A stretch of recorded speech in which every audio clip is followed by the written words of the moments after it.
Salut tout le monde, j'espère que vous allez bien. Aujourd'hui vous devez être au top car je vais vous parler d'aventure.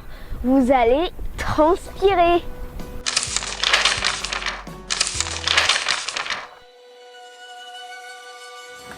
En effet, quoi de plus trépidant mais aussi exténuant qu'un voyage accompli avec des moyens de locomotion non mécanisés, loin de la civilisation, en solo ou en duo, à travers des environnements hostiles, inhabités car inhabitables, sans ravitaillement, sans aide, là où même en cas de blessure grave, on ne peut compter que sur soi-même.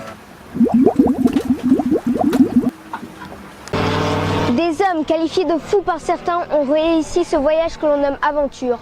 En plus de les mener au bout du monde, l'aventure les a poussés au bout d'eux-mêmes. Je vais vous parler de 3 récits qui font frémir autant que rêver. Il s'agit de ceux de Mike Horn, personnage réel, et de ceux de Pierre Servetaz, personnage fictif. Tous les deux racontent de grandes aventures, mais dans des milieux radicalement différents. 2 livres et un même auteur tout d'abord. Mike Horn, explorateur et aventurier du XXIe siècle, a réalisé de nombreux exploits, dont certains ont été retranscrits au travers ses romans.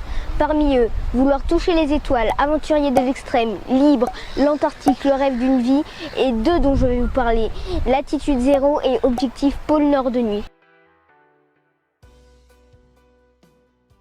Celui que j'ai préféré est Latitude 0 car son projet de réaliser un tour du monde en suivant l'équateur place ce récit sous le signe de la variété. Variété des moyens de transport tout d'abord. Il n'utilise aucun moyen motorisé. Il passe du voilier au VTT à la marche. Variété des lieux qu'il traverse également, souvent sauvages mais qui lui demandent de mettre en œuvre des stratégies différentes. Mes moments préférés sont quand il traverse à pied l'Amazonie et à la fin lorsqu'il traverse le continent africain. À ce moment-là, à cause des guerres civiles, il doit jongler avec les faux papiers pour rester en vie.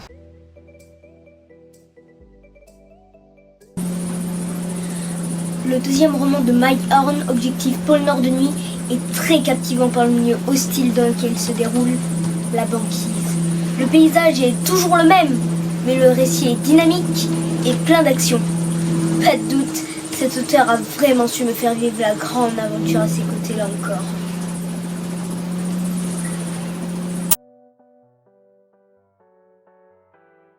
Donc le 3e roman, celui de Roger Frison-Roche, premier de cordée, donc son personnage est fictif. C'est Pierre Servetaz qui a perdu son père, guide foudroyé dans la montagne lors d'une expédition. Pour le retrouver, il va s'allier avec plusieurs autres guides et gravir le Mont Blanc. Mais suite à une chute, il se blesse gravement à la tête. L'histoire est alors marquée par la volonté et l'entraide.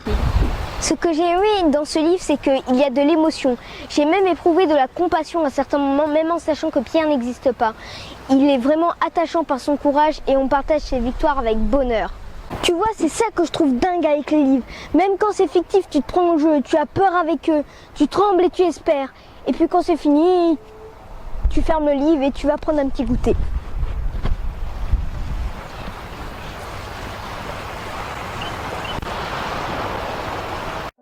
Voilà pour aujourd'hui. En fait, si tu as des livres à me conseiller, n'hésite pas à les mettre dans les commentaires.